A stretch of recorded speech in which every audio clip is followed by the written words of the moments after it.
This trade deadline just keeps going, man. Brandon Ingram, the Brandon Ingram Pelicans saga is over. We know the situation there. They didn't want to give him the extension. It made his market just really murky, pretty much. And the Raptors are jumping on an opportunity. Masai is jumping on an opportunity here.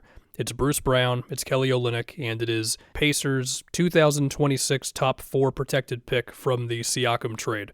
So first off, for the Pelicans, look, they've lost 7 games in a row. They just had a big loss to the Nuggets. Even with that said, Trey Murphy's been cooking, hitting some ridiculously deep threes and having some nice drives. Zion, when he's out there, the efficiency and all that is there, even if, the wins are just tough to come by right now for this team. I don't know if Bruce Brown and Kelly Olynyk are going to be on the Pelicans in, let's just say next season. If it's possible to reroute Brown, I'm sure some other teams would be interested in that. In the case of Olynyk, I mean, for what it's worth, you can give the ball to Olynyk on the elbow, and he can make some nice passes if you want to imagine some Olynyk-Zion connections in that way. But again, I don't know what's going to happen with those two. But as far as the return overall, I mean, we all know what Ingram's market was and really was not. And so, I mean, as far as how you want to feel about how we got to this point and the fact that between Ingram and Zion's health stuff, and they just never had a great connection on the court together, and the lineup numbers were always best when it was Herb Jones and Trey Murphy on the court together, and not as much like Ingram and Zion together.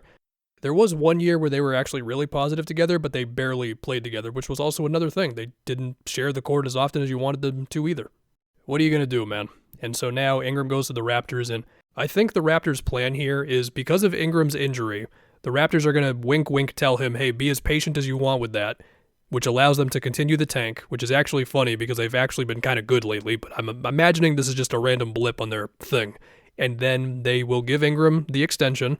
They now have his bird rights, unless Ingram doesn't want to go here, but who knows. They get another high draft pick, and then they try to win some basketball games. So as I talk about potential fit stuff in a little bit here, just know it mostly means next season, maybe a little bit of this season. Unless BI is about to come back, but it doesn't seem like that's the case. And I assume your starting 5 is going to be Quickly, who has not played much this year, but's played a little bit lately, RJ, Scotty, Ingram, and then Jakob Poeltl. The one caveat there is if they get Cooper Flagg in the draft, then we got to have some conversations about the starting 5. And then off the bench, you're going to have whoever you select with the draft. You're going to have Grady Dick coming off the bench. And really there you are banking on the best version of Brandon Ingram, which we'll talk about in a second, more development from Scotty, who still remains one of the most unique young guys in the league, or just guys in the league, period. And you are doing all this as Scotty's max is about to kick in. Quickly is under contract until 2029. RJ, once this season's over, is going to have 2 years left in his deal. And then whatever extension they're about to give Ingram. It's not to say that you're completely locked into this team that it seems like you're going to have, but you're going to be decently committed to this team. With Darko as the coach. Now, for everything I just said, is that team actually good? I have no idea, but this, to me, feels like what they're trying to do. I will say, if this is their plan, which I don't really know what else their plan would be, they just traded a draft pick for Brandon Ingram.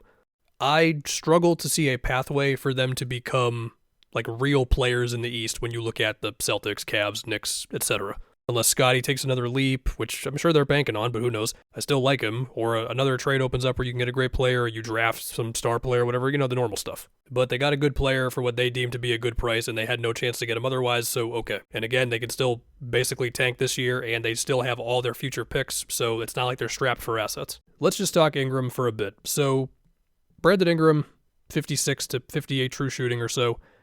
Wish the turnovers were a little down. Like that the three-point rate was a little higher this season.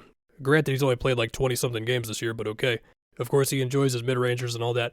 Ideal thing for Ingram would be if he could find ways to run quick actions with Ingram where it's, he's coming off an off-ball screen, catching it on the move, because obviously he can make a bucket and he can make an obvious pass. It's when you start asking Brandon Ingram to lead your offense, that's when it becomes a problem.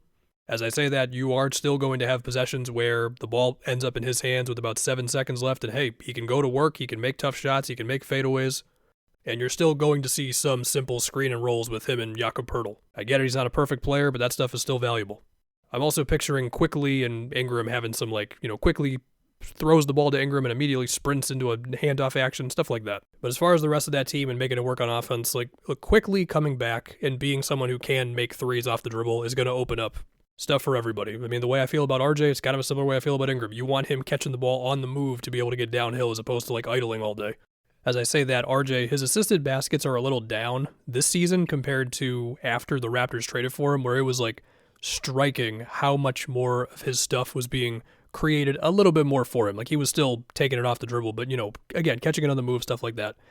But also quickly being out for so long this season, I think, has just thrown the offense just kind of out of whack. And then you have Scotty, who, like I said, continues to just be such a unique player because, I mean, they're trying with the threes, but this year he's below 30% on them. I've said it before, I'll say it again. I feel like Scotty Barnes leads the league in plays that do not start as a post-up, but they become a post-up. And that doesn't mean they finish as post-ups either. Sometimes he cooks for mid-range, sometimes he's too big for guys, and sometimes he misses a lot of shots. Good passer, of course, Scotty. And then you got Grady Dick, where you're just hoping he can fly around and make a bunch of threes and movement and all that nice stuff.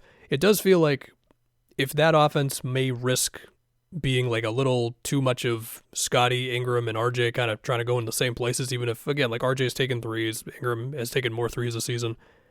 I do feel like Grady and quickly just flying around any which way could be the way to just open it up some more. But look, this is a talent acquisition by the Raptors. They said, we have an opportunity to get somebody that we're not going to have a chance to get on the open market, and we're going to be confident that we can convince Ingram to stay. I mean, we're going to probably give him the contract that he wants, or at least close to it. And then, yeah, once again, you probably don't have to play him that much the rest of this season. You can go for a pick again, although I'm going to say it again, they have been winning games lately.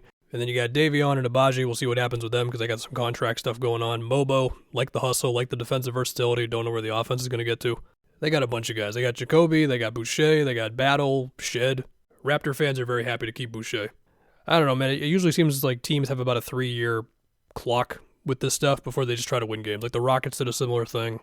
I don't know. You don't want to suck forever, I guess. I mean, sometimes it just happens anyway, but we'll see. In the meantime, they got BI.